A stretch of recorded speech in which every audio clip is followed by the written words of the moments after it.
Makcik. Allah. Makcik, saya ada kat dalam ni. Saya nak keluar malahan. Dia nak keluar barang dia. Oh ya, berbeza ya.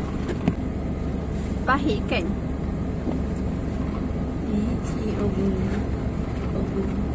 Manis je. Tapi bagi manis kot. Sebab memang manis. Kalau betul-betul kopi, dia lagi pahit sebenarnya. Kita okey. Good. Macam Jamin. Americano. Americano egg shot macam Jamin. Jaman. Jaman main ke sejuk? Biasa saya buat air konon nak jimat. Masa beli juga air ni. Menyesal lah. Kenapa? Tahu beli je lemonade. Mesti lagi refreshing. Bukan refresh, overdose sama.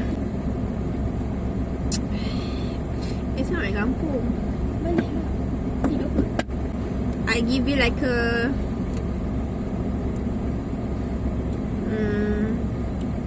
6.5. Put here. Yes, can. Tak mengganggu Tak. Okay, so hari ni kita nak buat haul. Oh, fall. Haul ya. Tadi kita pergi jalan-jalan Jepun. Didn't plan to buy anything, tapi terbeli juga. Sebab macam it's my style. Macam YOLO lah, beli je lah. Padahal kita baru kemas kita punya almari. Mak kita pun cakap, beli apa tak tadi? Satu. Lepas tu mak aku macam, baru kemaskan almari kan hari tu? Cerita ke beli apa? Betul. And it's so me korang. Malu lah pula. Okay, This is my buy. lawa gila, like boleh buat dengan apa-apa je. Tapi macam sakit. Oh ya. Tapi boleh lah kot.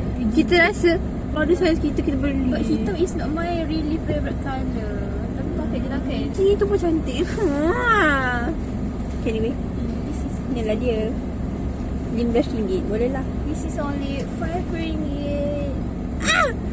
Halang. Ya, okay. Dia ada solat macam itu. Tak tahulah, aku ni gemuk. Pakai tak tahu buat tetap. Cardigan.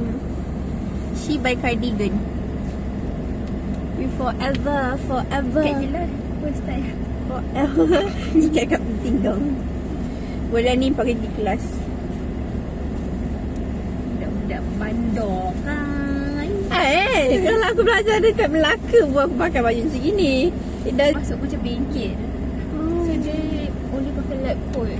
Kita punya campus kita ada dua fakulti je. Fakulti kita Novita. Kafe tapi still okay kalau okay kafe.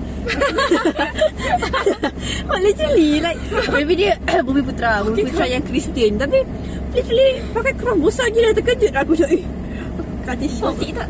Gotik tak? Tak gotik sikit lah. Lepas tu dia pakai forever. Okay, bye korang. Gelap. Okay, bye. Kita kat Rela macam ni ke? Tak sabarnya nak makan nasi. Bye.